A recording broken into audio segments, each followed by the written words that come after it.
మీరు ఎక్కడన్నా ఆ సిగ్నల్ ఉన్న దగ్గర ఆగండి, నేను వస్తాను మీ దగ్గర. వంశీకృష్ణ గారు చెప్పండి. వంశీకృష్ణ గారు సార్ నమస్కారం. నమస్తే అండి. సార్ ఏంటి కక్ష సాధింపు చర్యల్లో భాగంగా జర్నలిస్ట్ని అరెస్ట్ చేశారు? ఆయనకి ఏమి సంబంధం? ఆయన తప్పు అయిపోయిందని ఒప్పుకున్నారట, పొరపాటు జరిగిందని ఒప్పుకున్నారట, అయినా క్షమించట్లేదట. హైదరాబాద్లో అరెస్ట్ చేసి విజయవాడ తీసుకెళ్తున్నారట. ఇది హక్కుల్ని కాలు రాస్తున్నారు అని అన్ని మాటలు అనేసాడు వెంకటరెడ్డి గారు ఇవాళ. ముందుగా మీకు, వెంకటరెడ్డి గారికి, రాధిక గారికి, 99 టీవీ ప్రేక్షకులకి అందరికీ నమస్కారం. సార్ ఇప్పుడు TV5 ఛానల్లో రఘురామకృష్ణరాజు గారు ఒక మాట మాట్లాడితే రాజద్రోహం కేసు పెట్టేసి ఆ ఛానల్లో రఘురామకృష్ణరాజు గారు మాట్లాడినప్పుడు మోడరేటర్గా ఉన్నటువంటి మూర్తి గారిని, ఆ ఛానల్ యజమాని అయినటువంటి బిఆర్ నాయుడు గారిని, మూర్తి గారిని ఎన్నిసార్లు పిలిచారో తెలుసా సార్ సిఐడి?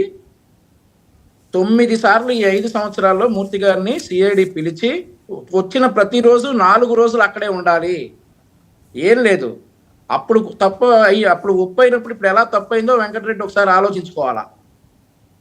రాజద్రోహం కేసు పెట్టి రఘురామకృష్ణరాజు గారిని అరెస్ట్ చేసి 3rd డిగ్రీ ప్రయోగించి ఆ తర్వాత ఆ మోడరేటర్గా ఉన్నటువంటి మూర్తి గారిని అరెస్ట్ చేయడానికి ప్రయత్నించి ఆ ఛానల్ ఓనర్ అయినటువంటి బిఆర్ నాయుడు గారి వయసు ఎంతండి? 73 సంవత్సరాలు. ఆయన్ని అరెస్ట్ చేయడానికి ట్రై చేస్తే ఆయన కోర్టుకి వెళ్ళి రిలాక్సేషన్ తెచ్చుకొని విచారణకు కూడా హాజరయ్యారు.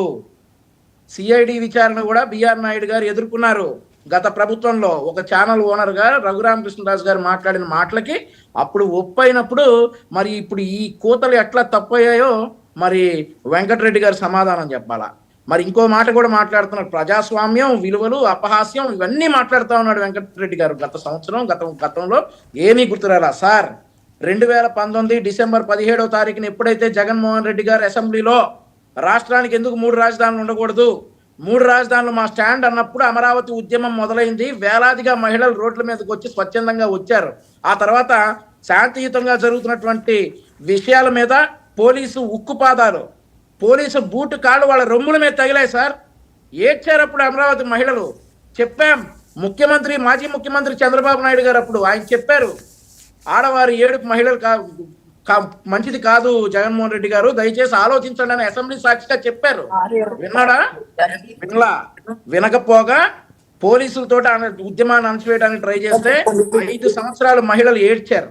ఆ తర్వాత జూన్ 4, 2024 ఎప్పుడైతే తెలుగుదేశం ప్రభుత్వం, కూటమి ప్రభుత్వం అధికారంలోకి వచ్చిందో అమరావతి మహిళల ఏడుపులు ఆగిపోయాయి అనుకున్నాం. కానీ సంవత్సరం 3 రోజుల తర్వాత మళ్ళీ అమరావతి మహిళలు ఏడవటం మొదలు పెట్టారు. డైరెక్ట్ గా కానీ ఇండైరెక్ట్ గా కానీ జగన్మోహన్ రెడ్డి కుటుంబం అమరావతి మహిళల ఏడుపుకు కారణమవుతా ఉన్నారు. ఈ రోజు కొమ్మినేని శ్రీనివాసన్ అరెస్ట్ చేస్తే సమర్థించడం కాదు, న్యాయపరంగా ఎదుర్కోండి.